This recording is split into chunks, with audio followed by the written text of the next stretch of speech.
Life in a small suburb flowed smoothly. The streets, lined with neat houses with white fences, breathed calm. Families knew each other, and rumors spread quickly. At the center of this story are two half-sisters, Anna and Kate, who lived under the same roof in their parents' house. Their relationship, which began as an ordinary family connection, eventually developed into something complicated, which led to tragic consequences. This story is about how a fine line between emotions can lead to irreversible events. Anna attended a local college, studying psychology, and worked part-time at a cafe on the high street. Tall, with long brown hair and an open smile, she made friends easily but was impulsive. Her decisions were often spontaneous, which sometimes led to conflicts with her parents. Her mother, Linda, and Kate's father, Michael, married when Anna was a child, and the sisters grew up together ever since, although their relationship was not always smooth. Kate worked at the local library and dreamed of becoming a writer. Reserved, with short dark hair and alert green eyes, she kept a diary where she wrote down her thoughts and rarely shared them with others. Her parents considered her more responsible than Anna, but sometimes reproached her for her coldness. Despite their differences in character, the sisters spent a lot of time together, and their bond seemed strong. The family lived in a two-story house with a spacious living room and a cozy backyard, where the sisters often held get-togethers with friends.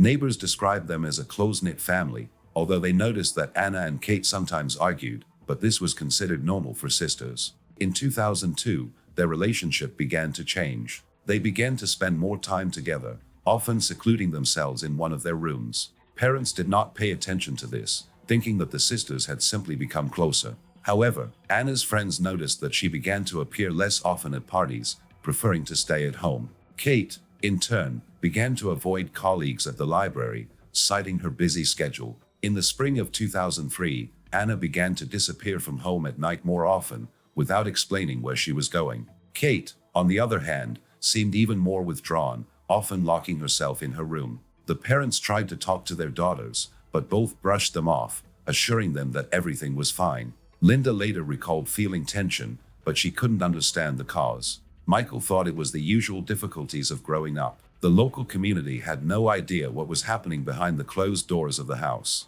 Rumors spread quickly in the town, but the story of Anna and Kate remained a secret. Their closeness, which seemed like a simple sisterly affection, began to take on other shades. No one could have predicted that this connection would lead to events that would forever change the lives of their family and the entire community. By the summer of 2003, the family's home environment was becoming increasingly tense. Anna and Kate, half-sisters, began to show signs of internal conflict that were still unnoticed by others. Their parents, Linda and Michael, were busy with work and daily activities, which prevented them from realizing the changes in their daughter's behavior. However, certain details began to attract the attention of neighbors and friends. Anna, who was usually outgoing and sociable, began to show up less often at the cafe where she worked. Her colleagues noticed that she often seemed distracted and sometimes irritated. One of the waiters, Tom, later said that Anna would suddenly go into the back room to answer a phone call and return with red eyes. She never explained who she was talking to, but it was obvious that these conversations bothered her. At the same time, Anna began to mention Kate more often in conversations, even when it was unrelated to the topic. Friends from college noticed that she stopped attending parties and avoided traveling with them, preferring to stay at home. Kate became even more withdrawn. At the library where she worked, colleagues noticed that she was taking on more shifts but rarely speaking to customers. Her supervisor, Mrs. Hart, noted that Kate often sat in a corner of the reading room, lost in her thoughts. Her diary, which later became part of the investigation, began to contain entries full of conflicting emotions. She wrote about feelings of guilt, but did not specify what was troubling her. The entries were brief, but their tone became increasingly somber. In June 2003, an incident occurred in the house that first alerted the parents. During dinner, Linda noticed that Anna and Kate were barely speaking to each other, although they had often joked around the table before. When Michael tried to ask what was going on, Anna abruptly replied that everything was fine and went to her room. Kate remained at the table, but seemed depressed. Later, Linda found several crumpled letters in Anna's room that she had tried to hide. The letters were handwritten, but Linda did not read them, thinking they were personal. She only noted that the handwriting was familiar. Neighbors began to notice that the sisters were spending a lot of time together, often going for walks late at night. One neighbor, Mr. Clark, saw them sitting on the porch until midnight, talking quietly. He thought nothing of it, but later recalled that their conversations seemed tense. At the same time, rumors began to spread. One of Anna's friends mentioned in a cafe that she had become too dependent on Kate, but no one knew what that meant. By the end of the summer, Anna had begun disappearing from the house for hours at a time, without explaining where she was going. Kate, on the other hand, rarely left her room except to work. The parents tried to talk to their daughters, but both responded evasively. Linda felt that an invisible wall had formed between the sisters, but she did not know how to approach the problem. Michael believed that these were temporary difficulties and suggested giving the girls more freedom. In August, Kate abruptly quit her job at the library, citing a desire to focus on her studies. However, she did not attend any courses and spent most of her time at home. Anna began staying late at college more often, although her grades were declining. Professors noticed that she often missed classes or sat through lectures without paying attention to the material. One professor, Dr. Wilson, later recalled that Anna seemed exhausted, as if she had not slept at night. By the fall of 2003, the atmosphere in the family home had become almost palpably heavy. Anna and Kate, half-sisters whose relationship had gone from close to complicated, continued to withdraw from those around them. Their behavior raised questions among their parents and friends, but no one could pinpoint what was going on. Events behind closed doors were beginning to spill out into the open, creating cracks in the family's life. Anna became even more unpredictable. She quit her job at the cafe, citing fatigue, but continued to attend college, although her grades were rapidly falling. Friends who used to often see her at parties now rarely received messages from her. One of her friends, Sarah, later said that Anna began to avoid meetings, citing her busy schedule, but one day admitted that things are complicated at home. Sarah tried to find out the details, but Anna quickly changed the subject. At the same time, Anna began to carry a small notebook with her, in which she often wrote down something, but did not show its contents to anyone. Kate, on the other hand, became increasingly withdrawn. She stopped keeping a diary, which had once been an important part of her life, and began leaving short notes in the kitchen or living room addressed to Anna. Linda, their mother, accidentally found one of these notes, which read,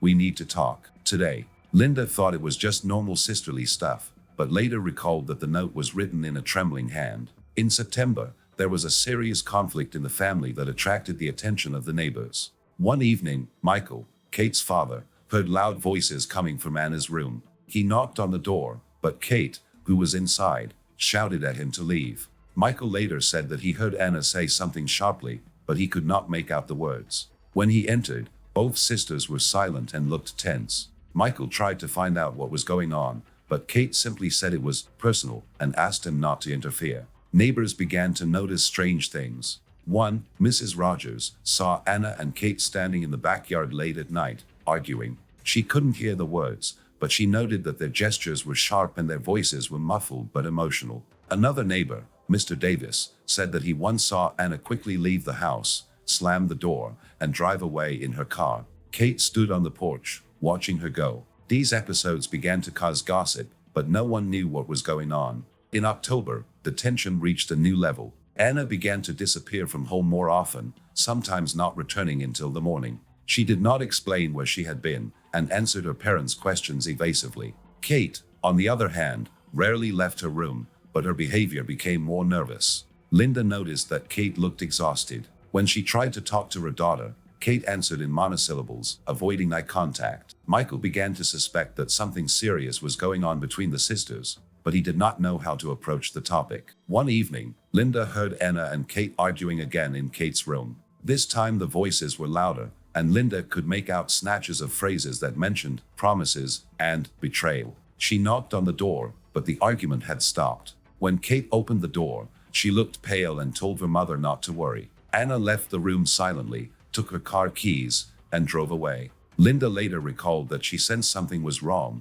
but she didn't know what to do. Rumors began to spread faster. One of Anna's friends, who worked at a local bar, said that he saw her in the company of a strange woman with whom she was quietly talking about something. Kate, on the other hand, completely disappeared from public life. Her former colleagues from the library tried to contact her, but she did not answer their calls. By November 2003, tensions in the family home had reached breaking point. Anna and Kate, half-sisters whose relationship had gone from close to contentious, now barely spoke in front of their parents. Linda and Michael sensed that the situation was spiraling out of control, but they couldn't understand what was happening. The events that unfolded in those days were the final step toward tragedy. Anna almost completely stopped attending college. Her teachers told her parents that she was failing to turn in assignments and skipping exams. When Linda tried to talk to her, Anna said she needed time to figure herself out. She began spending more time away from home, often leaving in her car without explanation. One of her friends, Jake, later reported seeing her at a local bar with a woman no one knew. They were sitting in a corner, talking quietly, and Anna seemed worried. Jake tried to approach, but Anna made it clear she wanted to be alone. Kate rarely left her room. Her parents noticed that she had stopped taking care of herself. Her hair was unkempt, her clothes were wrinkled. Linda found several torn pages from Kate's old diary in the trash, but she did not read them, considering it an invasion of privacy. However, she noticed that Kate began leaving notes for Anna, attaching them to the door of her room. One of these notes read, "You must explain to me." Linda did not know what it was about, but these words made her uneasy. In early November, another conflict occurred. Michael, returning from work, heard a loud argument between the sisters on the second floor. He got up and saw Kate standing in the doorway of Anna's room, holding a piece of paper in her hands. Anna snatched the piece of paper and slammed the door in Kate's face. Michael tried to intervene, but Kate silently went to her room. Later, he found a crumpled piece of paper on the floor of the hallway with a few lines written in Kate's hand. The text was illegible, but Michael noticed the words, "You promised," and "This is the end." He decided not to bring up the topic, hoping that the sisters would sort it out themselves. Neighbors began to notice that the house had become quieter. Where once the sounds of music or laughter could be heard from the windows, now silence reigned more and more often. One neighbor, Mrs. Rogers, saw Anna return home one night, parking her car unevenly,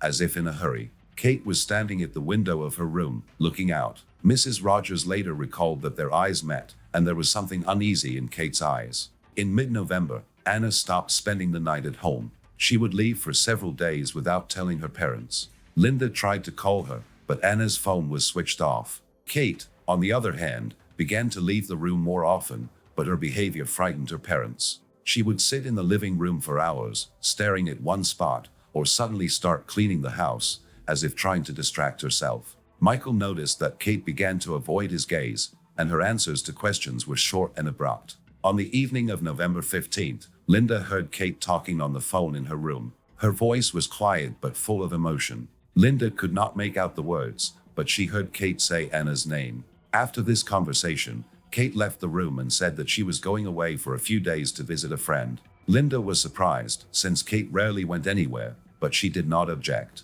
When Kate left, Linda noticed that she had left a bunch of keys on the table, among which was a spare key to Anna's car. Rumors began to spread quickly. Someone mentioned in a cafe that Anna had been seen in a neighboring town, but no one knew what she was doing there. Kate, returning 2 days later, seemed even more depressed. She refused to discuss where she had been and went straight to her room. The parents began to suspect that something serious had happened between the sisters, but they did not know how to approach the truth. By the end of November 2003, events in the family home had reached a climax. Anna and Kate, half-sisters whose relationship had escalated from intimacy to conflict, were on the brink of irreversible consequences. Tensions that had been building for months had culminated in an event that would shake their family and loved ones. Anna returned home on November 20th after several days away. Linda, her mother, noticed that she looked haggard and avoided conversation. Anna went straight to her room without answering questions. Kate was home that day and seemed unusually calm, according to Michael.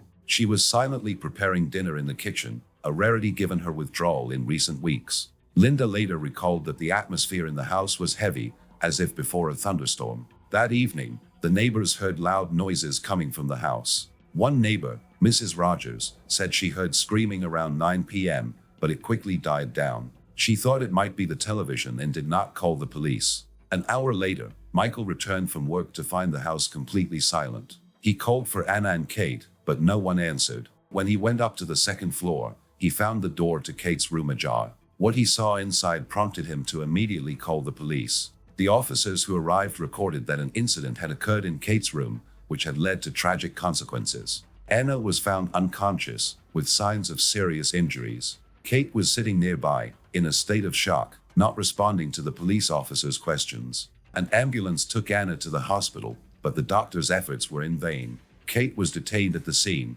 The police cordoned off the house, and soon the news of what had happened spread. An investigation began immediately. Detectives collected evidence, including entries from Kate's diary, notes from her journal, and several letters found in Anna's room. These documents pointed to a complicated relationship between the sisters that had developed into emotional conflict. Kate's journal contained notes about feelings of betrayal and pain, but no specific details. Police also found evidence of a struggle in the room, although there was no obvious sign of a premeditated act. The news of the tragedy came as a shock. Residents, accustomed to a quiet life, could not believe that such a thing had happened. Neighbors and friends of the family shared memories of the sisters, noting that their behavior in recent months had been unusual. Kate's former boss at the library, Mrs. Hart, said that Kate had become withdrawn since the summer, and one of Anna's friends mentioned that she seemed depressed, but did not share details. Linda and Michael were devastated. Linda later admitted that she blamed herself for not intervening sooner,